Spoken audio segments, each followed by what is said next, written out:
chapter 2 waxaan ka soo hadalnay introduction-ka oo ah agricultural-ka iyo economic development-ga role-ka ka dhaxeeya iyo as introduction ahaan ayaan naga soo hadalnay. So waxaan ka bilaabeynaa the role of agricultural in economic development. So role-ka uu ka ciyaarayo agricultural-ku uu kaga ciyaarayo economic development waddanka inuu gaarsiiyo waxaa ka mid ah. So waxaan soo sheegnay agricultural inuu yahay the backbone of the economy, inuu lafdhabar u yahay. Sababta lafdhabar ugu yahayna wax kale maahan, waa laba shaqo u qabanaa nahnay. Shaqada koowaad waxaan nahnay wuxuu soo supply gareynaya raw material ee u baahan yihiin industry-ga ama warshadaha ay u baahan yihiin ayuu soo supply gareynayaa. Number 2 waxaan nahnay waxaa ku nool bini'aadanka ama wax walba oo noola ah waxa ay ku nool yihiin ama nolosheeda ay base u tahay ama necessary u tahay ayaa waxa uu yahay nahnay agricultural. Maadaama marka labada camal ama labada factor ama labada shaqo uu qabanayo agricultural maxaa leenahay marka waa the backbone of an economy. Maadaama the backbone of an economy uu yahay so role-kiisa marka ilaa iyo dhowr role ayuu marka uu ka ciyaaraya economic development-ga. Waxaa ugu horeeya role-ka koowaad oo ah contribution to national income. National income-ku kaga qayb qaadanaya ilaanu national income-ka si horaan usoo sheegnay waxaan nahnay wuxuu ka kooban yahay waa income-ka ka imaanaya sektorada dhaqaalaha uu marka uu ka kooban yahay. waxaa ka mid ah nahnay sektoradaas agricultural sector ka mid ah, industrial sector ka mid ah, tertiary sector ka mid ah, sidoo kale waxaa ka mid ah financial sector ayaa ka mid ah. So all of these sectorsku income-da ka imaanaya ama dakhliga ay sameynayaan sanadkii marka la isku dardaro ayaa waxaa la yiraahdaa nahnay waa national income la yiraahdaa. So marka contribution uu kaga qayb qaadanaya national income-ka waddanka inuu ziyaadiyo inuu yaraado. Hadduu agricultural-ka uu yaraado macnaheedu waxa weeye share-ka uu marka uu ka lahaa national income-ka wuu yaraanaya oo marka less uu noqonaa. Number 2 ama roorka labaad marka uu ka ciyaarayo economic development-ga waxaan soo sheegnay inuu yahay necessary for food staff. oo yani the food staff-ku ay u baahan yihiin bini'aadamku u baahan yahay ayaa waxaan nahnay ayuu ziyaadinaya oo marka demand-gooda ayuu ziyaadaya. Cabdiraxmaan codka iska xir. Cabdiraxmaan so waxaan nahnay marka necessary balada cod ku furan yahay iska xiraan. So necessary for food staff. So the development of agriculture is necessary to meet the increased demand for food staff. Yani it means demand-ga food staff-ku marka ay population-ka u qabaan oo demand-gooda high-ga ah ayuu markaas satisfy gareynaya. So the demand for food is bound to increase with the increase in population. It means as a population increase, the need of food maxaa leenahay isagana uu ziyaadaya. Maadaama uu ziyaadayo marka maxaa leenahay marka there is a direct relation jira between a population and the demand for food. As increase the demand or as increase the number of population waa meesha anaga aan kaga soo hadlaynay marka laga hadlayo demand-ga faktarada demand-ga saameynaya waxaa ka mid ah yani markaan ka hadlaynay waxaa ka mid ahaa the number of population soomayn. So the number of population haddii uu ziyaado it means waxaa ziyaadaya demand-goodii. So it means maxaa leenahay marka haddii la helo marka agricultural goods haddii la helo that's why waxaa la helay all the food staff-kii oo necessary ahaa waa la helay. It means dadkeeni demand-goodii ama population demand-goodii waa la satisfy gareyn karaa marka way isku filnaanayaan. laakiin haddii agricultural goods aan la helin macnaheedu waa maxay demand-ga iyo supply-ga agricultural-ka demand-ga badnaanayo shortage dhacayo taa waxay effort gareynaysaa marka buffet inuu yimaado waa markii direct loo isticmaalayo. Sometimes waxaan soo sheegnay agricultural-ka xitaa in indirect loo isticmaalayo oo warshadihii xitaa ay ku shaqeynayaan gadaal damba ka arkeyna. So maadaama warshadihii ay isticmaalayaan so labada dhinac maxaa ku dhacayo shortage dhacayo. So labada dhinacba shortage dhacayo it means wixii naqsiga ku imaanayo wixii way yaraanayaan. So maadaama ay yaraanayaan marka waxa leenahay marka shortage dhacayo. So marka in this case economic development-ga marka yani role-ku ku leeyahay waa maxay wax walba oo food staff oo loo baahan yahay oo necessary u ah population-ka necessary u ah warshadaha ayaa la helayaa ayaa la soo supply gareynaya. That's number 2. Number 3 waa maxay wax walba oo raw material ah oo loo baahan yahay ayaa dib loogu diyaarinaya ayaa dib loo helaya. It means yani marka la sameynayo tusaale ahaan marka yani laga hadlayo agricultural-ku waxyaabo fara badan oo input u baahan yahay. Input-ku u baahan yahay agricultural-ku wuxuu noqonayaa as a raw material. So raw material-kaas marka intee laga heli karaa waxaa laga heli karaa waa industrial sector. ayaa laga heli karaa. Also industrialka naftirkiisu markuu production sameynayo sida hore aan u sheegnay tusaale ahaan haddii la soo saarayo dharka tusaale ahaan haddii aan soo saarayno cabitaanada haddii aan soo saarayno tusaale ahaan wax walba oo markaa oo agribusiness markaan sameynayno ayaa maxay sameynayaan tusaale ahaan dharka oo kale yani dharka markaan soo saarayno maxaa loo baahan yahay way markaa wixii materialkii dharkii markaa loo isticmaali lahaa waa in la helaa so materialkaas marka muxuu u noqonaa raw material oo wuxuu u noqonaa dharka the same as warshad walba oo u baahan agricultural u baahan iyaduna marka maxay u noqonay raw material u noqonay example-keena cabitaanka oo kale hadda cabitaanada oo kale warshada cabitaanada sameeya warshada sokorta sameeysa all of them maxay u baahan yihiin agricultural goods u baahan yihiin ama agricultural product u baahan yihiin tusaale sokorta oo kale agricultural product u baahan tahay waxaan aanay waa qasabkii rabtaa so marka haddii qasabka la soo saaro simply warshadaha sokorta maxay helayaan raw material ay helayaan taasaa maxay fududeynaysaa marka industrial production ka naftirkiisii inuu ziyaado laakiin qasabka aan la soo saaray hadduu yaraado taa maxay effect gareene raw materialku u baahan yahay warshada sokorta ay soo saarayso raw materialka ay u baahan tahay ma helayso taa maxay impact gareene it is impact on industrial production marka ayay saameynayaan oo warshada sokorta ah haddii cabitaan uu yahayna haddaanan maangihii iyo wixii aan la soo saarin warshada cabitaanka raw material la'aana ku dhacayso haddii raw material ay ku dhacdana tusaale ahaan wax soo saarkooda yaraana economically waa naqaana qaabka isku xiran yihiin it means haddii agricultural goods uu yaraado maxaa yaraanayo industrial product yaa yaraanayo industrial product hadduu yaraadana shortage aa dhacayo shortage hadduu dhacana muxuu koos garaynaa price yaa ziyaadayo price hadduu ziyaadana maxaa imaanayo demand-gaa yaraanayo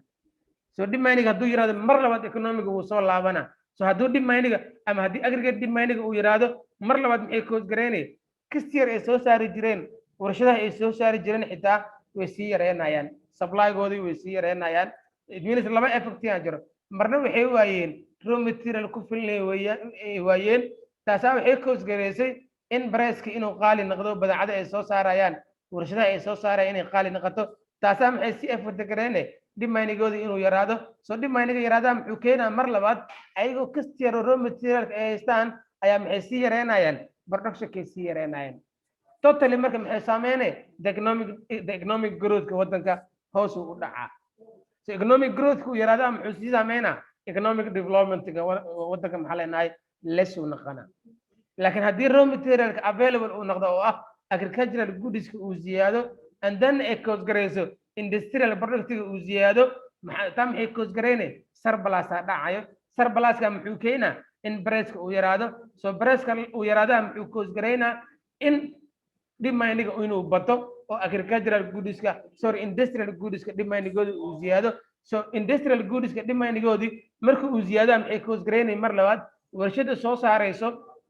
badeecadaha ay soo saarayso a lot of customer ay helayaan so these customer-ka ay helaan ayaa maxay koos garaynay inay demand-ga of raw material ay ziyaadiyaan shaqaale fara badan ay qaataan wax soo saarka ay ziyaadiyaan so all of this effect mar labaad maxay sameynayaan marka economic growth-ka waddanka hayo noqona unemployment rate-kana uu yaraana so economic growth-ka uu hay noqday unemployment-kana uu yaraaday ayaa maxay koos garaynay economic development-ga maxaa leenahay levelkiisa uu kasii ziyaada level ka sareyso aada marka taa maxaan ku ogaanaynaa marka all of them marka the role of marka of economic development iyo yeelana haddii wax walba ay u baahan yihiin agribusiness-ku ama agri industries la yiraahdaa waa agri industries warshadaha marka ku dhisan beeraha yani waxyaabaha beeraha ka soo baxa warshadaha isticmaala haddii raw material-ka si oo marka voluntary la haddii ay u helaan economic growth-kana hayuu noqonayaa taasna waxay koos gareynaya economic development in la gaaro number 4 provision of surplus haddii uu dhacana for example surplus aa dhici kara so surplus hadduu yimaadana maxaa leenahay the extra of surplus ayaa waxay ziyaadinaysaa exportiga waddanka so exportiga hadduu ziyaadana foreign exchange-ga waddanku hayuu noqonaya it means waddanka waxaa soo gelaya a lot of foreign ama lacaga qalaad fara badan oo waddanka soo gelaya so the progress in agricultural sector provides surplus for increase the export of agricultural products ayaa marka ziyaadaya exportigeena marka hayuu noqona exportigeena maxaa ziyaadiyay because there is a surplus marka ayaa jira so surpluska inuu yimaado maxaa cause gareyn kara in agricultural productive inuu markaa inuu high noqdo ama production of agricultural inuu increase noqdo taasaa waxay cause gareynay inuu markaa surplus u yimaado surpluskaas muxuu cause gareynaa exportigeena inuu ziyaado inuu exportigeena uu bato ayay cause gareynaysaa. So in the early stage of development, an increase in export marka maxay siyaadinaysaa marka in more desirable way waa more desirable way yani mar walba exporting uu ziyaado wadanku aad uu marka economically aad isku furfura a lot of foreign currency far badan ayaa wadanka soo galayo sidoo kale maxaa leenahay waxa la yiraahdo POP waxa lagu qaadaa maadada la yiraahdo international economic ama international trade maadada la yiraahdo lagu qaataa waxa la yiraahdaa waa POP waa balance of payment so balance of payment muxuu noo sheegaa anaga wadankan sanadkan 2020 lacagta wadanka soo gashay iyo lacagta ka baxday yaa badan dawladdu ma surplus ku jirtaa mise deficit ku jirtaa meesha lagu measure gareenayo ayaa waxaa la yiraahdaa BOP ama balance of payment yaa la yiraahdaa so marka kullama exportigeena uu ziyaado balance of payment ga high uu noqonaa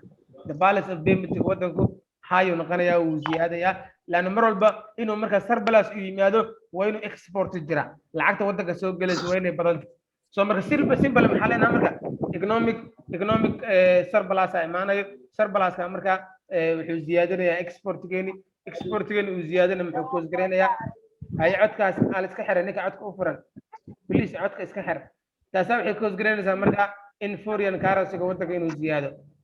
Number 5 shift of manpower kii marka inay shift sameeyaan ay guuraan shift inay sameeyaan macnaheedu waa maxay inay ka soo guuraan agricultural sector ee u soo guuraan industrial sector waxyaabaha lagu garto development-ga ama horumarka waxyaabaha lagu yaqaanaa waxaa ka mid ah dadka iyaga xitaa inay shift sameeyaan also xitaa dadka laborka xitaa inuu shift sameeyo oo dadku marka ay noqdaan industrialized inay noqdaan dadka inay marka noqdaan dad marka warshadaha dhanka u soo bataan oo marka traditionalku inay ka soo gudbaan dadka inay traditional daasada wadamada horumar dhan yani maxay sameeyaan waa transport ay sameeyaan sama way ka soo gudbeen marka yani waxa la yiraahdaa primary phase way ka soo gudbeen secondary phase that's why majority of labor oo ka shaqeynayo oo sectorka aad u yaraana kullama wadanku uu sii horumaro number of laborers oo ka shaqeynaya in agricultural sector it will decrease day by day yani uu sii yaraana marka maalinta ka dambeyso the number of laborers ka shaqeynaya in agricultural uu sii yaraana kullama wadanku uu marka development-giisa uu sii xumaado oo wadanka oo under development uu noqdo oo dagaaladiisii wixiis ay bataana waxa yaraanaya warshadihii sectorka oo yaraanayaan waxa ku ziyaadayo primary sectorka ku ziyaadayo oo agricultural basic noqonaya taasoo hadda wadamada hadda aanan horumarin marka fiirsid majority-gooda waa agricultural basic yani sidoo kale wadamada hadda sii horumarayo waxay ka sii baxayaan agricultural sectorka economic-goodu uu ka sii wareegaa wuxuu u wareegaa industrial sector iyo tertiary sector u sii wareegayaan economiga dhankaas u guuraa yani it means rate-ka uu ku leeyahay wax soo saarka wadanka aad u yaraana agriculturalka maadaama rate-kiis uu yaraanayana dadkana maxaa dhacay ayagana dadkana way sii guurayaanoo waxay u sii guurayaan industrial sectorka iyo area-daas u sii gudbayaan oo dadka way sii yani development-ka ku sii dhacayo dadku way sii marka way sii horumarayaan taasa waxay ku gareynayaan marka inay movement sameeyaan dadku لكن initial agricultural absorbs a large quantity of labor force was the initial stage was a large number why for example India oo kale still waa agricultural basic country wide yani wadamada ilaa hadda agricultural marka ku tiirsan oo marka agricultural aad dhaqaalahoodii ku tiirsan ay kamid yihiin that's why 70% shaqaalaheedii waa agricultural basic wide it means sector-kaas ka shaqeeyaan waa dad beeraley ah waay waa dad xoolo dhaqato waay waa dad beeraley ah ama waa dad xoolo dhaqato waay laakiin wadamada horumar markaa fiirisid meesha hindi ay ka tahay 70% ay ka tahay maybe inay 30% 20% inay ka noqdaan laga yaabaa marka 70% ka kale inay noqdaan marka industrial sector marka inay noqdaan ama tertiary sector iyo waxa la yiraahdo service sector iyo waxa la yiraahdo maxaa la yiraahdo financial sector meelahaas marka ay usii guurayaan oo marka agricultural way ka sii guurayaan so agricultural progress permits the shift of manpower marka so shaqaalihi marka manpower-kiina marka inuu ka sii guuro from agricultural intuu sii guura to non agricultural sector so movement-ga mar walba wuxuu ku xiran yahay development-ga wadanka sometimes dadku waxay ku soo daraan ama waxa lagu soo ziyaadiyaa political issue-ga sometimes waa lagu soo daraa so kullama waddanku more secure uu noqdo kullama markaa dadku ay kasoo wareegaan agricultural basic ay kasoo wareegaan dadku ay movement ay sameeyaan xitaa kasoo guuraan meelaha baadiyaha ay yimaadaan magaaladii dadku marka ilbax ay sii noqdaan oo marka ay sii horumaraan ay badana ay sii ziyaadinay so that's number one marka badana marka waa political issue waa lagu tiriyaa economical issue waa developmentiga hadda annaga aan ka hadlayna waayba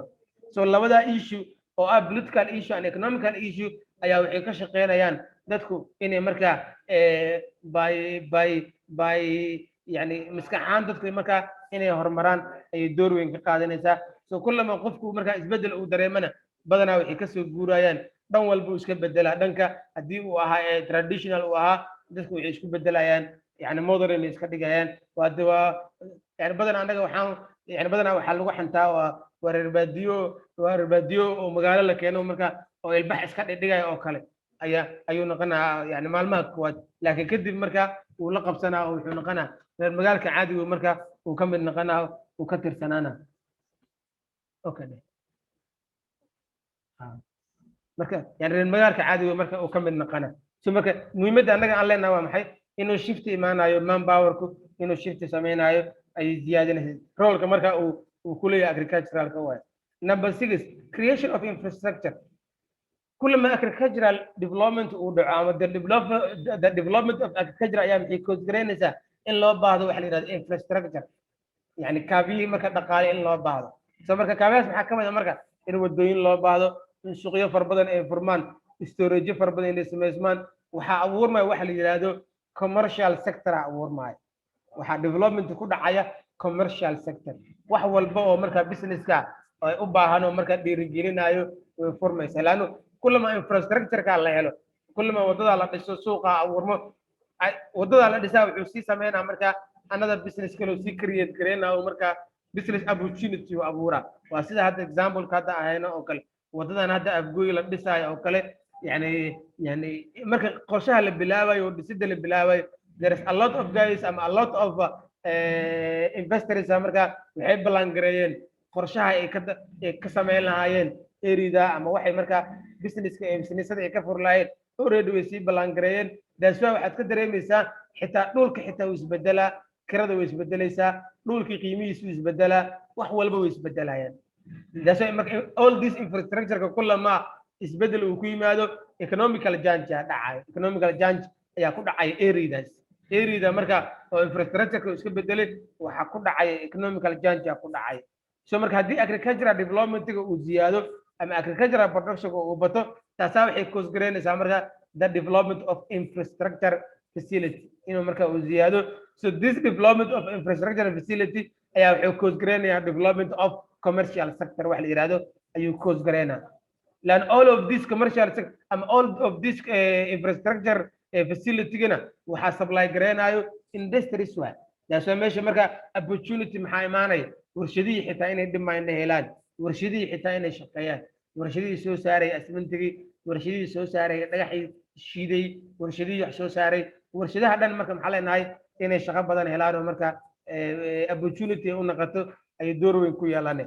so creation of infrastructure so the development of agriculture requires roads market storage transportation yani railways marka in la yimaado postal service inuu marka uu ziyaado oo communication ki wixii marka inuu ay noqdo and many other one infrastructure creating demand so infrastructure ka marka muxuu sameynaa creating demand for industrial products that's the main cause ka xariiqintaas muhiim waay it means infrastructure uu u baahan yahay agriculture uu u baahan yahay ayaa maxay cause gareynay industrial inuu marka demand uu helo so industrial demand uu helo ayaa maxay cause gareynaysaa marka the development of commercial sector ay imaanay marka the development of commercial sector oo businesskii marka inuu dhaqaaqo wadanka businessadii marka inay some change ay sameeyaan ay door weyn ku yeelanay number 7 help people in facing out okay creation of infrastructure aan nahnay so creation of infrastructure macnaheedu waa maxay in infrastructure uu abuurmo qaabka uu abuurma يعني marka agricultural development uu dhaco oo marka uu ziyaado development uu ku yimaado beerihii iyo xoolihii wax dhan marka more production ay sameeyaan ayaa waxa loo baahnaana in meel ay geeyaan badeecadahoodii ay geeyaan ay u baahnaanayaan wadooyin ay maraan ay u baahnaanayaan taasaa waxay koosgareynaya marka business marka inuu yimaado dad inay ka ganacsadaan inay wadooyinkaas ay dhisaan waxaa imaanaysa in marka suuqyo marka cusub in la abuuro waxaa imaanayso communicationkii inuu marka uu guuro oo marka baadiyihii iyo meelihii hormuud iyo shirkadihii oo dhan inay meelaha ay aadaan internetadii iyo wixii inay meelahaas ay aadaan all of this infrastructure facilitygii marka ay u baahnaayeen oo dhan movement iyo sameynaayo way ziyaadayaan ziyaaditaankaas ay ziyaadayaan ayaa waxaa dalab ku helaya ama waxaa dhimayna ku helaya warshadihii waxa soo saaraya tusaale haddii wadooyin ay tahay wadooyin waxaa loo baahan yahay shamiindadii waxaa loo baahan yahay wax walba oo wadada looga baahan yahay warshadaas soo saaraysa so maadaama wadada la dhisaayo warshada maxay helay customer helay demand helay maadaama demand ay hesho demandgeeda ziyaadayo warshadihii maxay sameynayaan wax soo saarkay kordhinayaan wax soo saarkii markay kordhiyaan oo demand ay helaan wadada la dhiso wadada la dhis naftirkeedii ama suuqa la sameeyay ayaa maxay abuurayaan commercial sector-ka dhaqaaqayo sector-kii business-kii caadiga ahaa oo normalka ahaayo yani suuqa furmaayo dad far badan ila far badan sameysbay only waxa uu sameeyay ama waxa uu effectiga uu sameeyay only agricultural-ka bis ma naqanayo another business kala abuurmaayo yani hadda tusaale waxaan usoo qaadanay wadadan hadda afgooyo la dhameeyay hadda dhamaatay yani wadada waxa saaran oo dhan dhismaha saaran oo dhan number 1 dhulku isbedela يعني دول كقيميس ويسبدلها نمبر 2 كرده حتى دي عارف انك كريسيد ويسبدلي كرده يعني كرده هاي نقني لانه درس انفراستراكشر فاسيلتي ودده يلا سميه dadku aad u fudud inay ka soo laabtaan balaas maxay si koos gareeyeen wax walba badeeca ah in si caadi loo geyn karo baadiyaha iyo meel walba loo geyn karo ilaa afgooy in marka badeeca walba si easy lagu geyn karo yani badeecadaha hore aan la geyn karin afgooy hadda in si easy lagu geeyo so business walba ama commercial kasta wuxuu awood u helaa marka inuu suuqaas aado afgooy inuu suuq cusub ka sameeyo afgooy ilaa tusaalahan yani ilaa xamar oo kale in marka dhaxdoodii in suuqyo far badan uu ka sameysmo a lot of commercial sector furmaayo ganacsiyo far badan abuurmaayo yani ganacsiyadaas far badan abuurmaa maxaa koos gareey because of road kaas la sameeyay infrastructure facility la dhisay so marka laba shay ay isbedelay meeshan creation of agriculture creation of infrastructure ka muxuu sameeyay laba sector uu sameeyay number 1 wuxuu sameeyay industrial sector ku sameeyay number 2 wuxuu sameeynaa commercial ki caadiga oo dadkii marka oo yani tafaariiqdii wax ku gadaayay iyo dadkii jumlada soo qaadanayay ayagoo dhan maxaa leenahay business koodi expansion uu sameeynaa expansion ay ku sameynayaan so marka number 1 maxaa naanay commercial sector ki expansion ku dhacayo ama development uu sameeynaa number 2 industrial product tigana demand ay helayaan ayagana demandgooda ziyaadayo so labada marka inay isbedelaan maxaa koos gareeyay because of infrastructure ka inuu create inuu abuurmana maxaa sabab u ahaa agricultural development mislaayna Cabdirasaaq u ahaa umalayna Cabdirasaaq Xasan adiga Soomaaliyan mis Cabdullaahi u ahaa ها أستاذ أنا وافهم أستاذ ما صدق. marka waxaan marka agricultural development ya muxuu abuuraa in baahi soo baxdo oo in loo baahan yahay infrastructure baahida infrastructure ka marka maadaama ay soo baxdo in loo baahan yahay marka la abuurayna maxay abuureen demand ay abuureen dalab yani marka la sameeyo infrastructure hadna demand ay sameysmaayo oo ah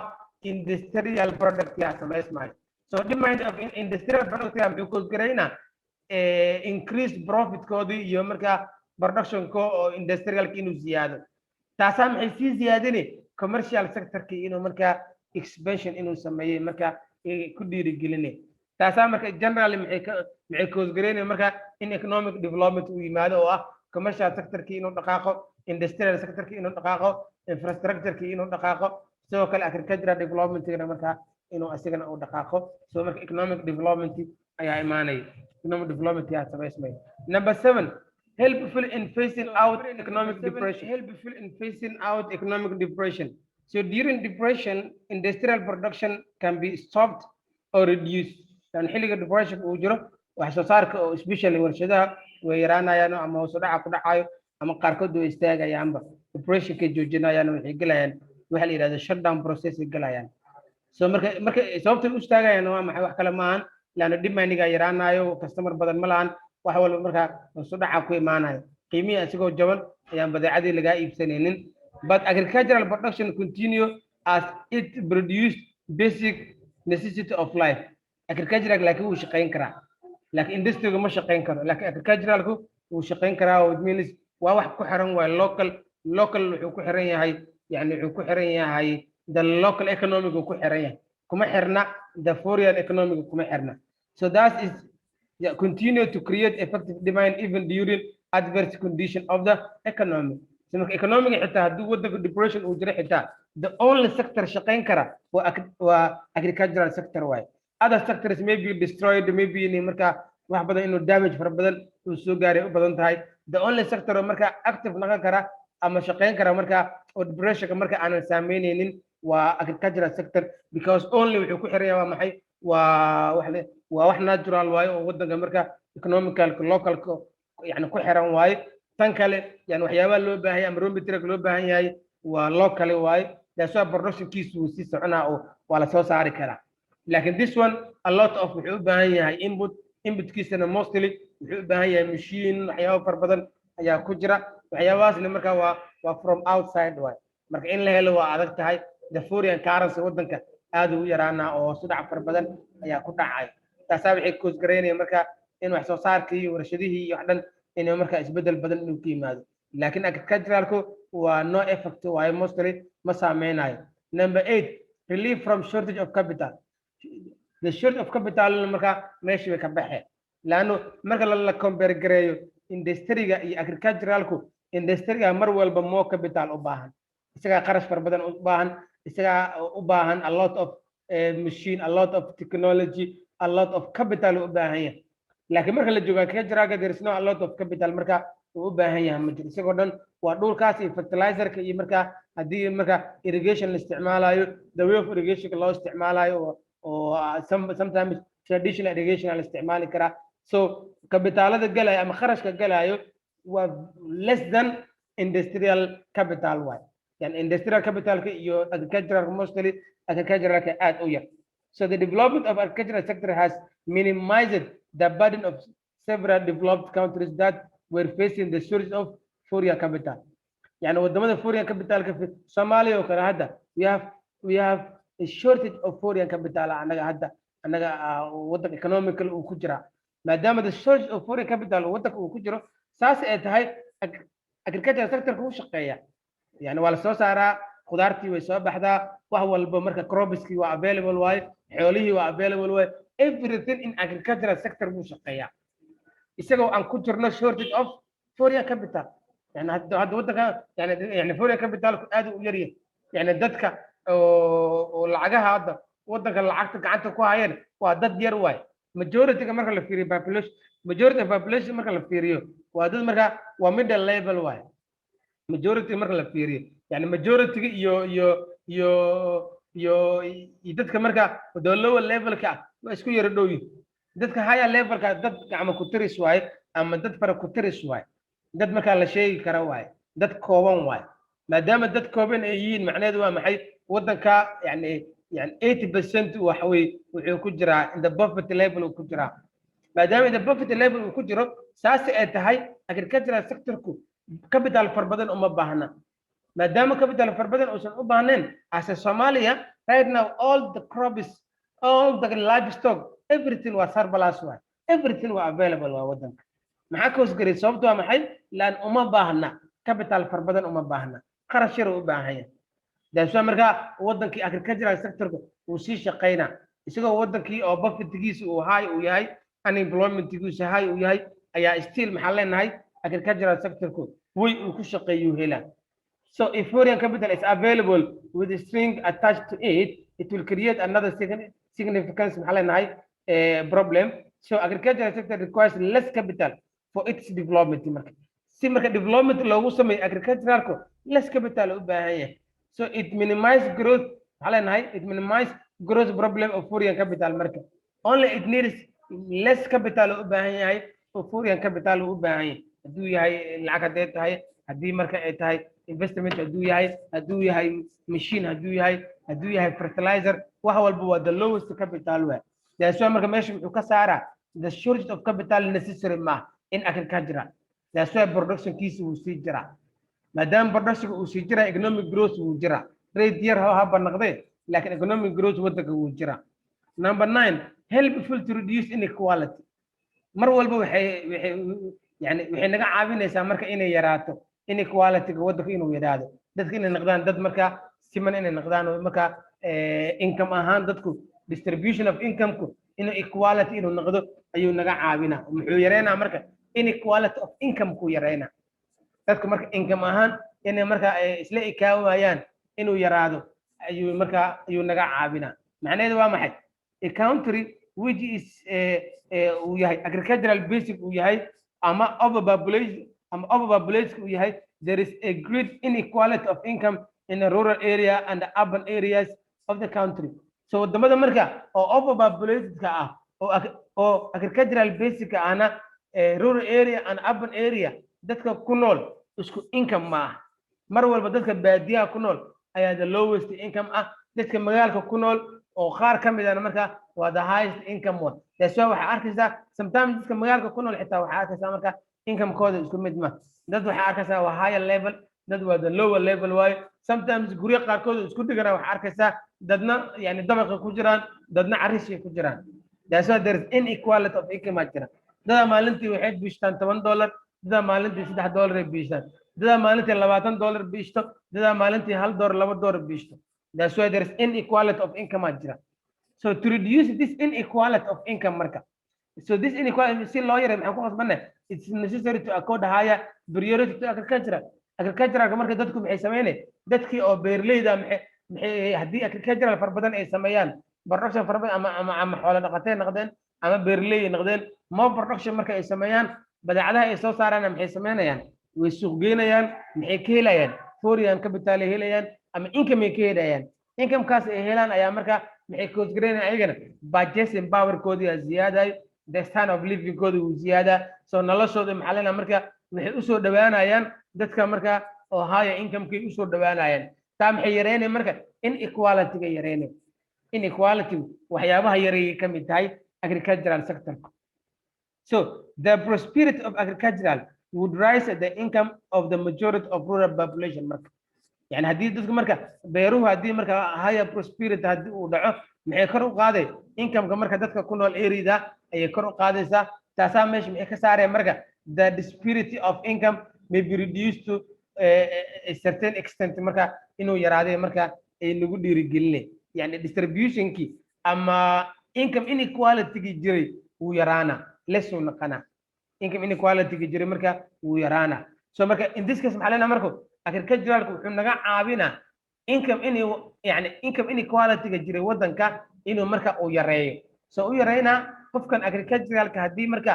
oo more production uu sameeyo in agricultural ama crop uu sameeyo ama livestock uu sameeyo mid ka mid ah mid kuraba ha sameeyo mid ka mid ah haddii uu sameeyo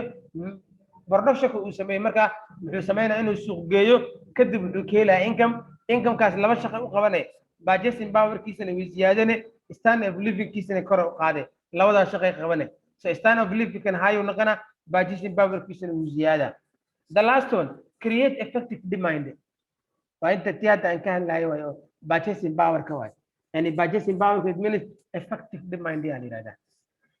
yani waxaa abuurmaya effective demand ayaa abuurmaya oo macnaheedu waa maxay dadkan agricultural sector-ka ka shaqeynaya maadaama haddii production ay sameeyaan ama agricultural production-ka haddii ay soo saaraan ee market gareeyaan oo suuqa geeyaan income-ka ay ka helaan marka maxay kor u qaadeen demand-gooda kor u qaadaa demand-ga kor u qaadaa macnaheedu waa maxay purchasing power-kooda muxuu noqonaa high uu noqonaa the purchasing power-kooda ziyaadaya so the development of agricultural sector would tend to increase the purchasing power of agricultural agriculturist dadka marka beeraleyda ah purchase awoodooda iibsasho marka ayuu kor u qaadayaa which will help the growth of non-agricultural sector of the country intaas hoos ka xariiqaysaa marka muhiim waay so marka nimankan purchasing power-kooda uu ziyaado ayaa maxay koosgareynay inay marka the growth of non-agricultural sector asigana marka inuu ziyaado macnaheedu waa maxay haddii dadkan ay soo saaraan badeeco qoladan beeraleyda haddii badeeco ay soo saaraan badeecada ay soo saaraan marka suuqa geeyaan income-kooda ziyaadayo number 1 income-ka ziyaadaha muxuu koosgareynaa purchasing power-kooda inuu high noqdo oo ah demand inay sameeyaan oo ah more demand inay sameeyaan so more demanding ay sameynayaan ayaa maxay cause gareynay non agricultural industries ama non agricultural sector ku inuu marka demandingooda inuu ziyaado so demanding uu ziyaado maxay cause gareynay marka in ayagana more production ay sameeyaan so more production ay sameeyaan macnaheedu maxay growth koodu high noqonaa growth koodi uu ziyaada growth ay sameynayaan growth ya sameynaya non agricultural sector ka growth sameynaya inuu growth sameeyo maxaa cause gareey because demand far badan uu helay demandga intuu ka yimid because of qofkii beerleygi purchasing power kiisa ziyaaday purchasing power inuu ziyaado maxaa cause gareey because development of agricultural dhacay more production of agricultural goods soo saaray qaabkaas iskugu xiran yihiin marka analysis so development of agricultural sector ayaa muxuu cause gareynaya increase the purchasing power ayaa muxuu cause gareynaya increase the demand of agricultural يعني ذيك بيرلي the demand goes into زيادة increase the demand of these guys ayaa muxuu cause gareynaya increase the production of agricultural the production of non agricultural sector inuu ziyaado taasaa maxay cause gareynaya growth of non agricultural sector